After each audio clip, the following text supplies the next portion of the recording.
We are only now starting to appreciate the potential impacts of climate change on our native forests. An example is the 2019 drought, which left a salt and pepper pattern of dead trees through Nelson Beach forests, forests which have existed there for millennia.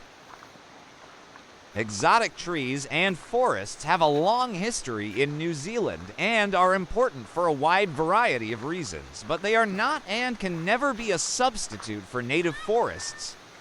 Exotic trees and forests cannot provide the many values that native forests provide, especially cultural values, for biodiversity conservation and as long-term sustainable carbon sinks. The eminent Aotearoa, New Zealand ecological thinker and writer Jeff Park used the term groves of life in the title of his 1995 book on the history and ecology of lowland forests and wetlands Engi and Aurora to highlight their importance and value to Mbori. Something that exotic forests can never replace. Native trees and forests offer us, the people of Aotearoa, New Zealand, so many advantages over exotic trees and forests that any temptation to view exotic forests as a sustainable alternative needs to be quickly squashed. Yes, exotic trees and forests do have important roles, especially as a source of timber for construction and other uses, but they can never replace native forests. Native forests are central to Mbori Wakapapa for Pikaha and New Zealanders of other cultures too. They are a key part of our cultural identity. How many New Zealanders would rank a pine tree ahead of Poatukawa or teak nuka as part of our identity? While some native species persist in exotic plantations, they are only a tiny fraction of the species that would have occurred if the site was still clothed in native forest.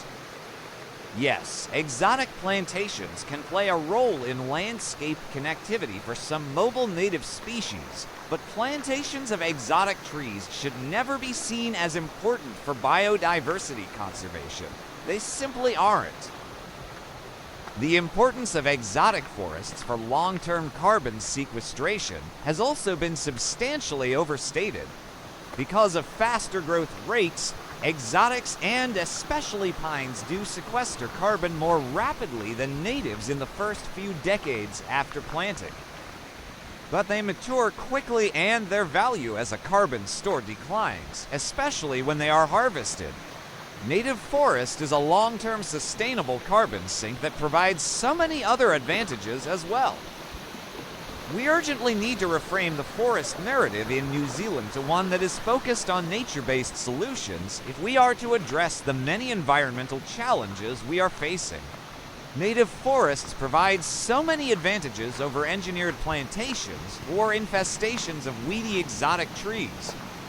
And it seems odd that there is still a strong push from some for more exotic forests. We should be pushing for the pure advantages of native forests for a better future for our children and country.